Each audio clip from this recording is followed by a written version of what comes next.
اسی طرح ان زیدن قائمن بلا فصل جو ہے یہ شاذ ہے۔ اسی طرح جملہ بھی تاکیدی لفظی کے طور پر استعمال ہوتا ہے، جیسے کلا سیعلمون ثم کلا سیعلمون، ہرگز نہیں وہ لوگ بہت جلد جان لیں گے، ہاں ہرگز نہیں وہ لوگ بہت جلد جان لیں گے۔ تو یہاں پر پورے کا پورا جملہ جو ہے وہ بطور تاکید آیا ہے۔ اسی طرح انت الملوم انت الملوم، آپ ہی قابل ملامت ہے، آپ ہی قابل ملامت ہے۔ تاکید کی دوسری قسم تاکیدی معنوی ہے۔ تاکیدی معنوی کی تعریف یہ ہے کہ تاکیدی معنوی اس تابع کو کہتے ہیں جو 8 الفاظ میں سے کسی ایک لفظ کے ساتھ ہو، اور وہ 8 الفاظ یہ ہیں: نفس، عین، کلا، کلتا، کل، اجمع، اقطع، ابتع اور ابصع۔ تاکیدی معنوی اس تابع کو کہتے ہیں جو 8 الفاظ میں سے کسی ایک لفظ کے ساتھ ہو، اور وہ 8 الفاظ یہ ہیں: نفس، عین، کلا و کلتا، کل، اجمع، اقطع، ابتع، ابصع۔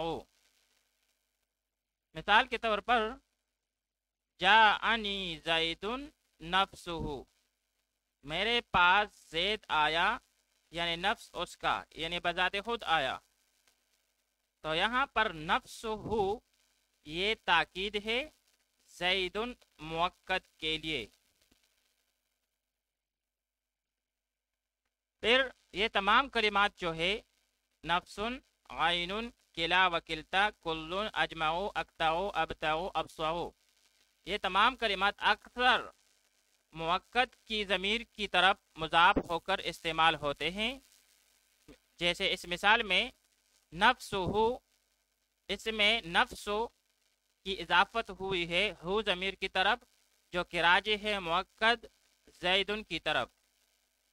تو یہ کلمات جو ہے اکثر مؤکد کی ضمیر کی طرف مضاف ہو کر استعمال ہوتے ہیں۔ اب ہم تاکیدی معنوی کے الفاظ کے بارے میں تفصیلاً پڑھیں گے۔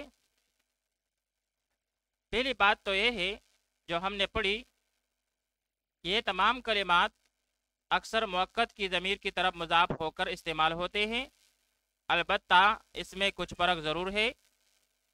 نفس اور عین کا استعمال ان سے مفرد، تثنیہ، جمع اور مذکر مؤنث سب کی تاکید کی جاتی ہے۔ جیسا صیغہ ہوگا ویسا ضمیر نکالا جائے گا، جیسے جاءنی زید نفسہ عینہ۔ اب یہاں پر زید جو ہے یہ مؤکد ہے اور مفرد مذکر ہے، تو جب نفس اور عین اس کے لیے بطور تاکید لائیں گے تو اس کے ساتھ مفرد مذکر کا ضمیر لگائیں گے اور اس کی طرف اس کی اضافت کریں گے۔ اسی طرح جاءتنی ہند نفسہا عینہا، یہاں پر ہند مؤکد ہے، اور جب نفس اور عین کے ساتھ اس کی تاکید کی جا رہی ہو تو وہاں پر مفرد مؤنث کی ضمیر یعنی ہا کی طرف نفس اور عین کی اضافت کی جائے گی۔ اسی طرح مذکر تثنیہ کی مثال جاءنی الزیدان انفسہما اعینہما، تو یہاں پر الزیدانی تثنیہ ہے، مذکر تثنیہ ہے، تو اس کے لیے جو ضمیر نکالیں گے اور جو جس کی طرف ہم نفس یا عین کی اضافت کریں گے تو وہ بھی تثنیہ کی ہوگی، یعنی ہما۔ جاءنی الزیدان انفسہما اعینہما۔ اسی طرح تثنیہ مؤنث کی مثال جاءتنی الہندان انفسہما